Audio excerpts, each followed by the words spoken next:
There is a comprehensive list of features and tools for managing and deploying Azure resources.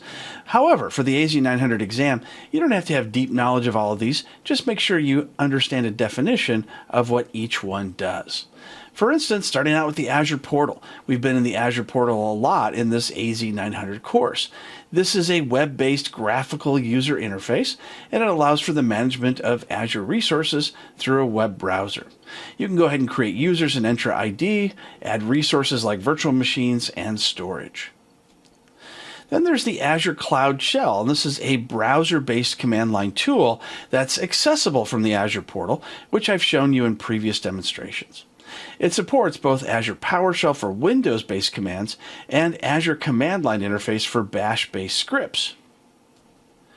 Azure PowerShell is a command line shell for professionals to run commands called commandlets for managing Azure resources. And we can use these commandlets to create resources or make changes. And Azure CLI, or Command Line Interface, is a cross-platform command line tool for creating and managing Azure resources. For managing resources, we have Azure Arc, and this is a service that provides a unified control plane for managing Azure and non-Azure resources across hybrid and multi-cloud environments, such as on-premises, in the Azure cloud, in Google Cloud, or in AWS. Azure Resource Manager, ARM, is a service that provides a management layer for deploying, updating, and deleting resources. It serves as a backend for Azure interactions. And you can save a lot of time by using ARM templates instead of manual creation. And what about those ARM templates? Well, these are JSON files used with Azure Resource Manager to define infrastructure as code, or IAC, something we went over in a previous video. This allows for consistent and repeatable deployments of resources across multiple different environment types. And resource groups. This is where resources are created and stored. Once you create a resource, it gets stored inside a resource group, which you can create new resource groups as needed, or you can go ahead and use previous ones already created. Resource tags, which are mainly used for organization and billing purposes that don't actually make any changes to the original resource themselves. Azure Monitor, which is a suite of tools that provides monitoring, diagnostics, and performance analysis for Azure resources that you create. And Azure Advisor. This is an AI-powered service, and it offers recommendations for optimizing Azure resources based on best practices.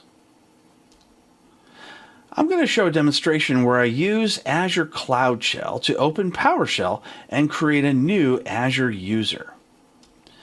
First, I'll install the module for the Microsoft Graph, and if you don't have the module installed, then the commandlets that you type afterwards may not work properly. First, I'll create a password profile, which includes a password, and then I'll create a new user with the display name of Renee Thomas.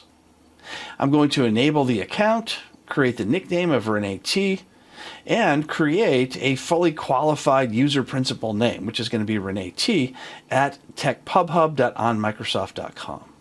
I'm in Microsoft Azure, and I'll click on the Cloud Shell. And once again, I've gone ahead and automatically connected into the storage account that I used in a previous demonstration of this AZ900 course. I've cleared the screen, and now I'm going to type in some of the commands that will allow me to create this user.